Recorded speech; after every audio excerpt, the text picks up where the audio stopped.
Hey guys, thanks for watching. That was the ZX14 S1000 single R and the R3 out today, riding on this beautiful day. Please subscribe to the channel and give it a like to support some more amazing, great content. See you guys. Shoo! Shoo!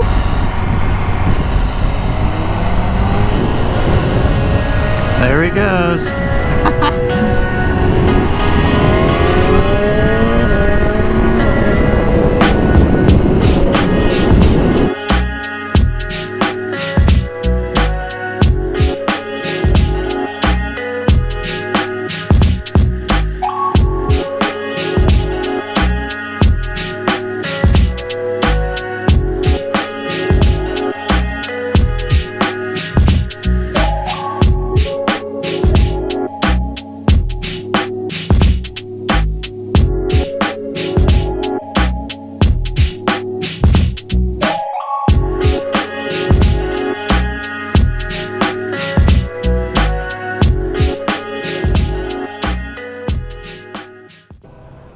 Give you a lot of confidence in turning. Oh yeah, it just kind of... It just floats. Oh yeah. Really, like, you just know what to do.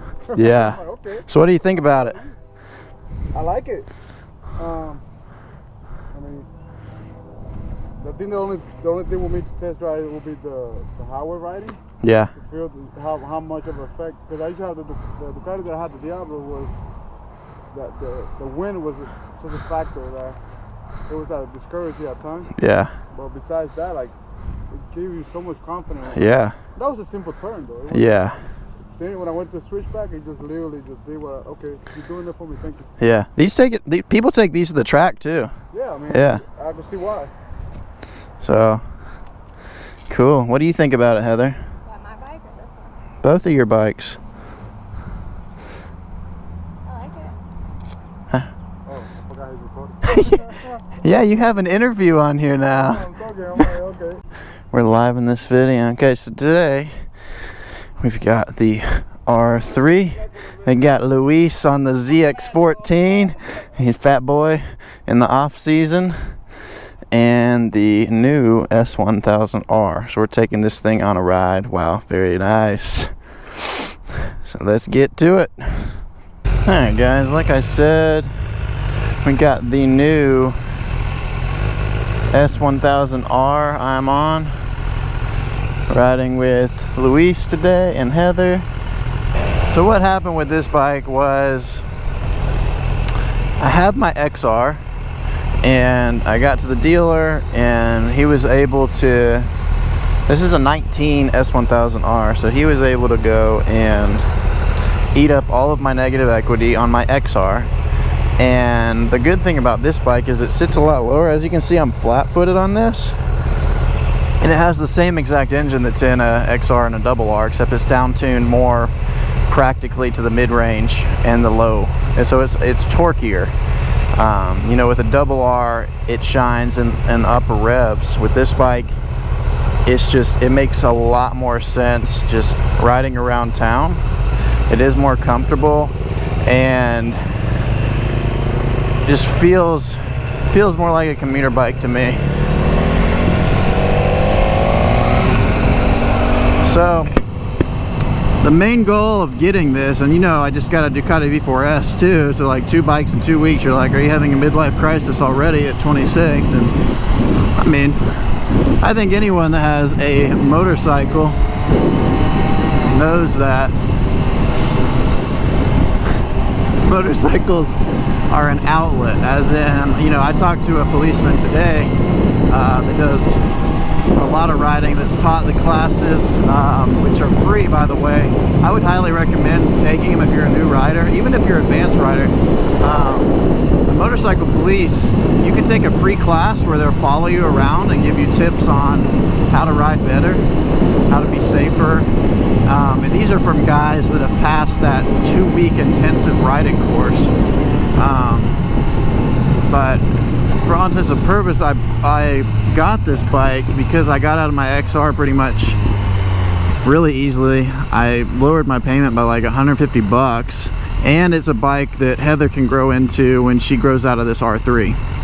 And it sits super low, so For this, probably all I have to do is shave the seat down and go from there, because I can flat foot this bike better than my V4 and my 959 Ducati. The only ones that really sit lower than this, in my opinion, are like a Ducati Diavel and the Scrambler Cafe Racer, the ones that I've sat on. But man, this is a cool package of the S1000 single R, because it already has the Acura exhaust on it, which I added to my XR, and it sounds good. And one thing I've noticed in road mode on the single R, it still has those kind of the backfire exhaust notes, and when I was in road mode on my XR, I didn't do that until Dynamic and Dynamic Pro. So that's really cool. It just sounds good through everything.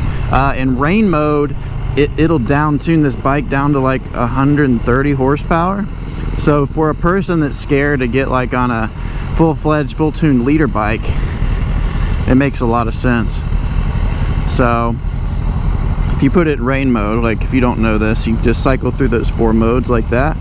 You go into rain mode, pull the clutch in, and it down tunes it instantly and puts all of your driver assist functions on. Usually if I'm 2 up all the time, I am in road mode. If I'm by myself, like this bike isn't broken in yet, as you can see, I've got like 154 miles on it. They're pretty much a brand new bike. Dynamic and Dynamic Pro are much more twitchy throttle response, but they opened up the full potential of the bike, and they take the driver assist stuff off of it. So yeah, man, I love this kind of red, white, and blue color scheme, and it is Memorial Day coming up tomorrow, guys, so no other bike can compete with the red, white, and blue for tomorrow. It's like a theme.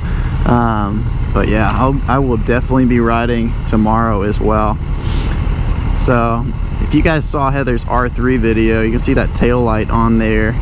It looks so much brighter and better with the delete on there with the integrated tail light than stock. That stock one comes out like all the way to the back, over the back tire. There she goes.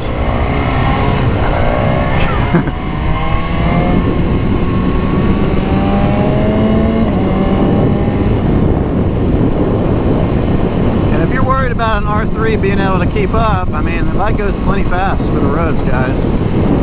I think people are like, oh, why would you get a 300 displacement bike? It goes fast. It's a super sport 300, so the bike can go over 100 miles an hour easily. And if you don't know this bike in front of me is a ZX14, pretty much the tagged Busa killer. I've been riding with this guy before, bodybuilder, strong as a freaking ox. He's in the off season doing a powerlifting meet right now, but that bike can go. I might be able to keep up with him now. We might do some stupid content with my V4S and him on there, but anyway, just out for a ride. Made it get a little bit later so it's not completely hot. It's ridiculously hot, but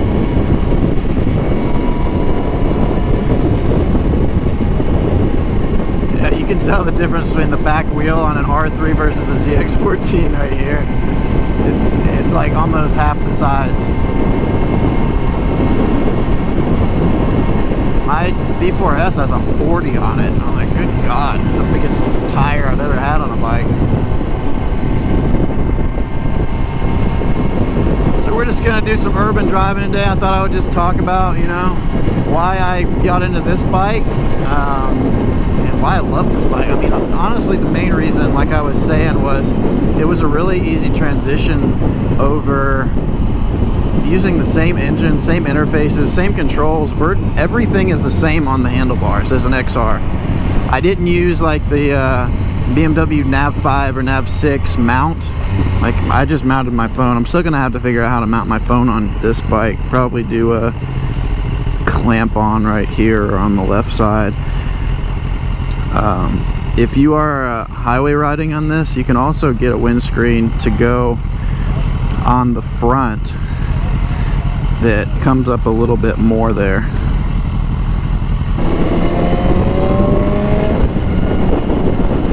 So this version is 160 horsepower down tuned, but it will rip your arms off. It feels like it pulls more than the XR. The XR is 5 horsepower more. Now I do realize they might come out with a single R in the next year or two with the TFT display that the new double R from 2020 will have. But I actually kind of like the analog, at least the rev limiter, kind of combined with the digital display. Now it's not anything special, just black and white. But then again, this is a naked bike. It kind of feels like, hey, you've got a stripped down bike, but good lord, this thing has electronic and suspension. People are just, a lot of attention is on these naked bikes now. Like, people are going to like Super Duke 1290Rs, S1000Rs, Ducati Monsters, all of it, or the Brilia Juano, I think that's how you say. And you'd say, how would I compare this to like a Ducati Monster? I would take this every day over a Ducati Monster, because Ducati Monster is it's a cool status bike to have, but like, this thing it feels way more refined to me, and just in general, it can go a lot faster to begin with. It feels more comfortable to me. And BMW bikes, I mean, even myself being a Ducati owner, BMW bikes are a lot more reliable. Once you get outside the 310, the 750, 850 class, they do get a lot more reliable, because some are designed in Germany, assembled in China, for instance. You probably don't know that, but these bikes are designed and assembled in Europe. So I'll just give you a quick get up and go. I can't really rev past 6 or 7 yet, but in road mode, this thing is actually pretty tame. Like, I could commute to work on this every day, and that's one of the reasons that I got this for the meantime, because, man, a Ducati V4S is not comfortable to commute on, because you're not only bent over pretty far, but stopping and going on that thing, like, it is not happy at all. Like, below like 5K RPM, it just, it sounds like a dying duck. Like, what are you doing to me down here? Shouldn't I be on a racetrack?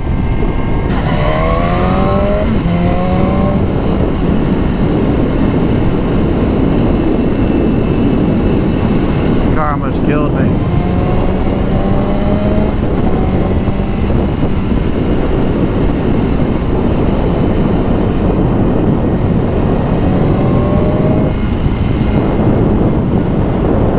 Trying to get a flyby for Heather here.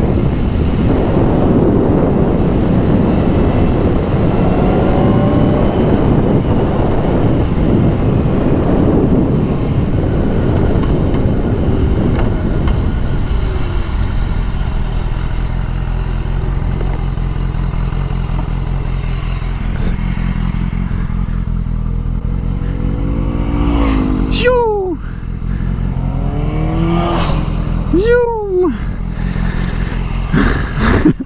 I had to get off this bike so fast. That's weird.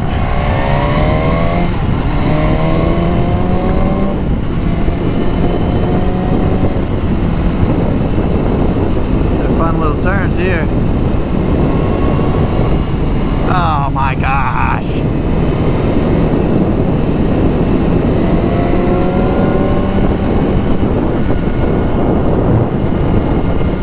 Don't do that at home.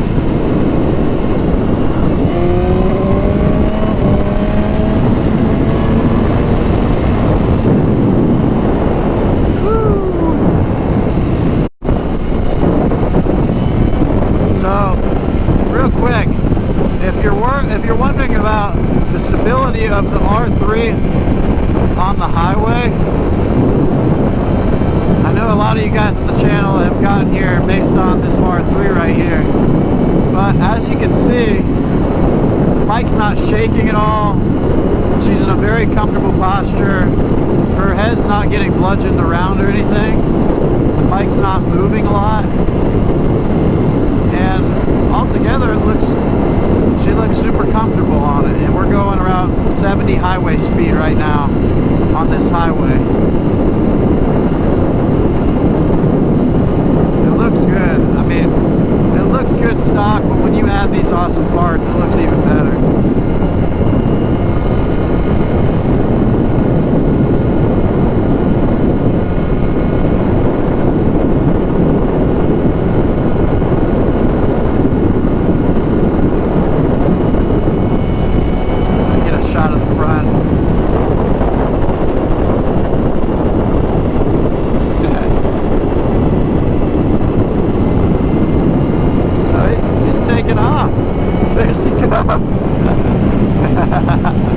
Oh my gosh.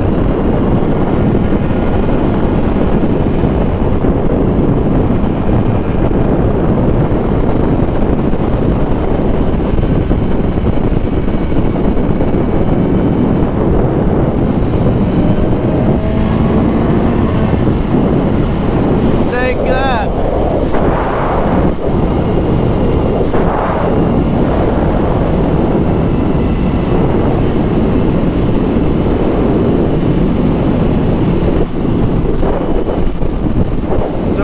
In the back, if you guys don't know this, if you're a beginner riding possibly, when you're coming onto the highway, the person who is last or second or third needs to get over their lane first so that they can literally give the person in front of them confidence that they can shift lanes. They're blocking the traffic behind them virtually.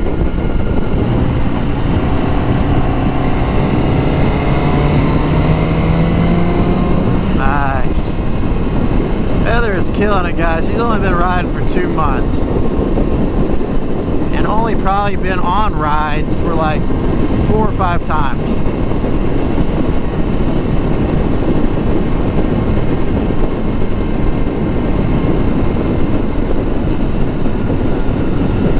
Yeah, look, she's leaning in now. She's getting so much more comfortable. That's so great.